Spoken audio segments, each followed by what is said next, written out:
गाँव को मजबूत होना था, जो नहीं हुआ। तो मैं ये समझता हूँ कि अगर भारत आज इस त्रासदी तक पहुँच रहा है और तेज़ी से पहुँच रहा है, तो उसका बहुत बड़ा कारण है कि भारत में गांव जो है उसकी बहुत उपेक्षा सभी सरकारों ने की और ये सरकार भी करती चली जा रही है। नया जो कृषि बिल आया है वो भी इस बात को बताता है कि जो भारत सरकार अभी भी है उसकी दृष्टि में भी पूंजीवादी लोग ज़रा ज़्यादा महत्वपूर्ण हैं अपेक्षाकृत जो लोग कृषि या व्यापार, छोटे व्यापार कर रहे हैं। दूसरी, मैं जहाँ तक समस्या समझता हूँ कि पिछले दिनों जो नोटबंदी हुआ, मैं अभी तक उस निर्णय से असहमत हूँ। मुझे लगता है कि सरकार का निर्णय भारत के हित में नहीं रहा है और इसने भारत के व्यवसाय को और व्यापार को बहुत ही ठेस पहुंचाई है।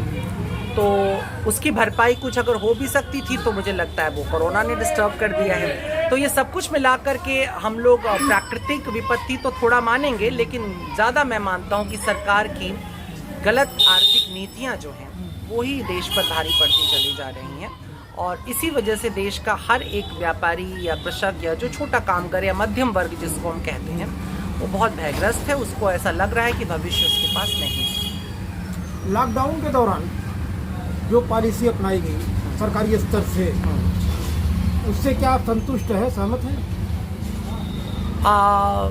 देखिए, मेरी सहमति असहमति का मतलब नहीं है।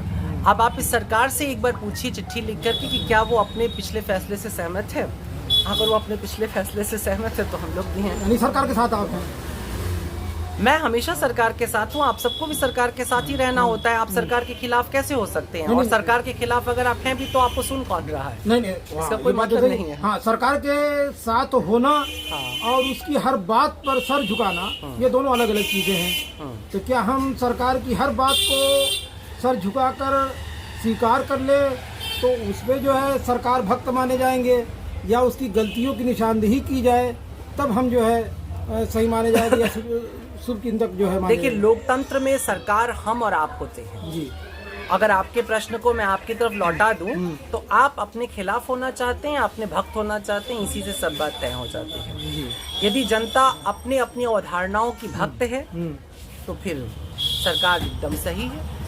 अगर जनता अपनी निंदा कर सकती है, अपने खिलाफ जा सकती है, अपनी गलतियों में सुधार ला सकती है तो उसे सरकार के खिलाफ भी बोलने का अधिकार है। मेरा दो सवाल और है।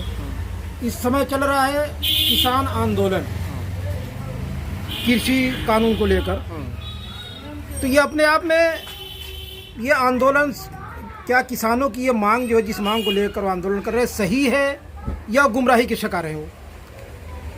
देखिए, एक चीज़ पहले मैं बता दूं कि मैं किसान नहीं हूँ। परिवार का बैकग्राउंड जरूर कृषक है, तो मैं इस बात को बिल्कुल स्पष्टता से नहीं कह सकता हूँ व्यक्तिगत तौर पर। लेकिन जितना आकलन मेरा है, मुझे ऐसा लगता है कि ये किसान विरोधी बिल है पूरी तरह से, और किसान विरोधी होने से ज़्यादा ये उपभोक्ताओं के विरुद्ध है। क्योंकि कल जब अनाज पूंजीवादी लोगों के हाथ में पूरी तरह से होगा तो उसका सबसे बड़ा खामियाजा हम सबको भुगतना पड़ेगा।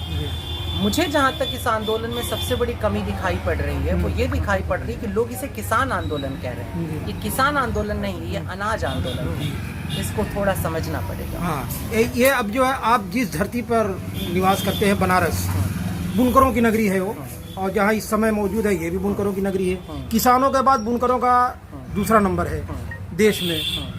आज जो उत्तर प्रदेश का जो मामला है, बुनकरों की बिजली का मामला चल रहा है, फिक्स रेट, जो 14 साल से उनको जो है फिक्स रेट पे बिजली मिल रही थी पावर लूम वालों को। वर्तमान सरकार ने उसे खत्म कर दिया था, जिसे लेकर बुनकरों ने भी आंदोलन शुरू किया, लेकिन अभी भी वो मामला पेंडिंग में है। तो इस सिलसिले में आप सरकार से मैंने पहले भी इस सिलसिले में जब शुरुआत हुई थी, मैंने इसमें सरकार से विरोध दर्ज किया था जी। मैं इसमें बुनकरों के पक्ष में ही हूँ। मुझे ये लगता है कि बुनकरों को भारी सब्सिडी मिलनी चाहिए। अभी तक भारत सरकार बुनकरों को इतना समर्थ नहीं बना पाई है कि उससे मनचाहा बिल वसूल कर ले और वो उसको उसी कमर्शियल रेट पे बिजली का बिल ले। बल्कि मुझे तो लगता है कि भारत सरकार को अपनी पॉलिसीज़ को थोड़ा बदल देना होगा। जैसे इनकम टैक्स का तरीका है वैसे ही हो जाना चाहिए बिजली के बिल और पानी के बिल को भी लेकर के, कि जिसकी जितनी इनकम है उसके आधार पर ही उसके लिए कुछ तय होना चाहिए। तो इस लिहाज से मैं समझता हूँ कि बुनकरों की मांग बहुत जायज़ है और सरकार को बुनकरों के विषय बहुत गंभीरता से सोचना चाहिए।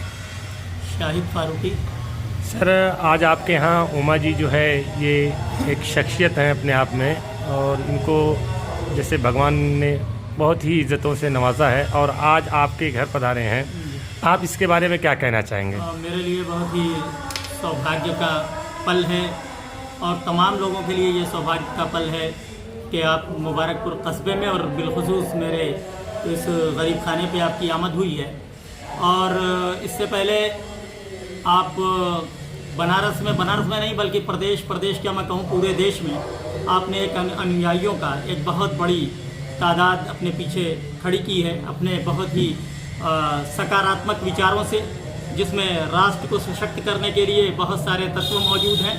और सबसे बड़ी बात यह है कि देश की गंगा जमुनी जो तहजीब है उसको मजबूत करने का काम आपके द्वारा हो रहा है निरंतर। और काशी जो कि मैं कह लूँ कि पूरे हमारे देश नहीं बल्कि विश्व का एक ऐसा स्थान जो सबके लिए बहुत ही पावन है, और वो धरती एक ऐसी अध्यात्म का मैं कह लूँ कि स्वर्ग है पूरी दुनिया में, जहाँ से बड़े बड़े कबीर और तमाम ऐसे लोग वहीं से उसी धरती से जन्म लिए।